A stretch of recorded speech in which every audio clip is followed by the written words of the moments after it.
Pastor Reed here, First Baptist Church of Olathe. I want to talk to you guys a little bit about purpose today. Purpose is something I think that all of us long for.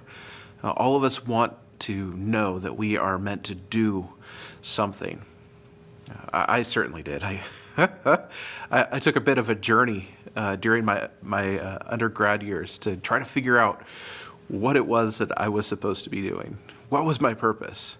I started off right after high school, going to culinary school, and I figured out, that wasn't for me. I loved to cook, but the deal is, as a chef, you don't have a whole lot of time for your family, and I knew that my family was part of my purpose.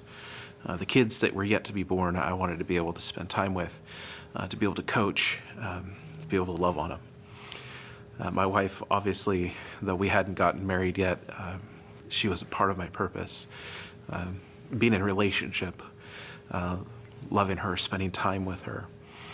And so I knew being a chef wasn't what I was supposed to do with my life. So then I went to community college, and I was like, well, maybe I'll be a cop. I was in class for law enforcement, and I thought, I'm not smart enough to be a lawyer, so I'll be a police officer. No offense to any police officers out there. Plenty of intelligence, much respect, but that was my thought process.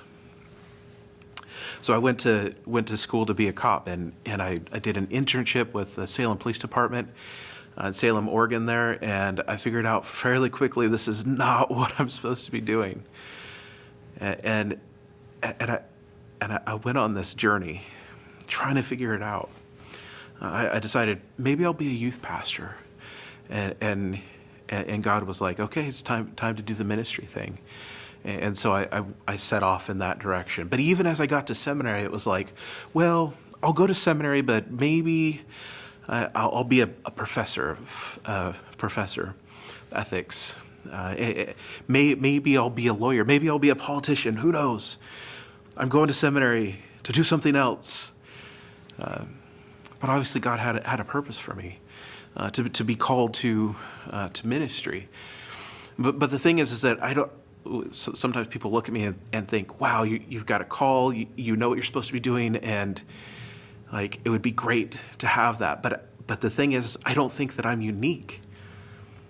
Like pastors have a place in the church, but our place in the church is to equip you, the saints, to do the ministry. And what is the ministry that Jesus calls each and every one of us to? But this is to make much of Jesus in your life and to help others to do the same. As Jesus says it in Matthew 28, 16 through 20, it says, "Now the 11 disciples went to Galilee to the mountain to which Jesus had directed them. And when they saw him, they worshipped him, but some doubted. And Jesus came and said to them, 'All authority in heaven and on earth has been given to me. Go therefore and make disciples of all nations, baptizing them in the name of the Father and of the Son and of the Holy Spirit, teaching them to observe all that I have commanded you. And behold, I am with you always to the end of the age.'" That I think is all of our purposes. We have all been called to be disciples, to be fully formed followers of Jesus who then help other people along that same journey. And the truth of the matter is the way that we live life, we are pointing to something. We are showing people, we are showing people a way of living. If we're angry and filled with hate and controlling, we're showing them that way of life.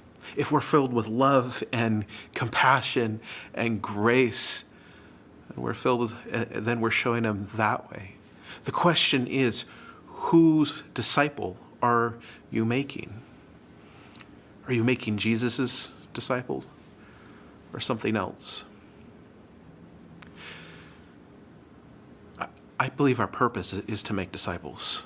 I believe our purpose is to make much of Jesus and to help others to do the same. And I think as a church, we are called to draw our communities and world into a deeper relationship with God.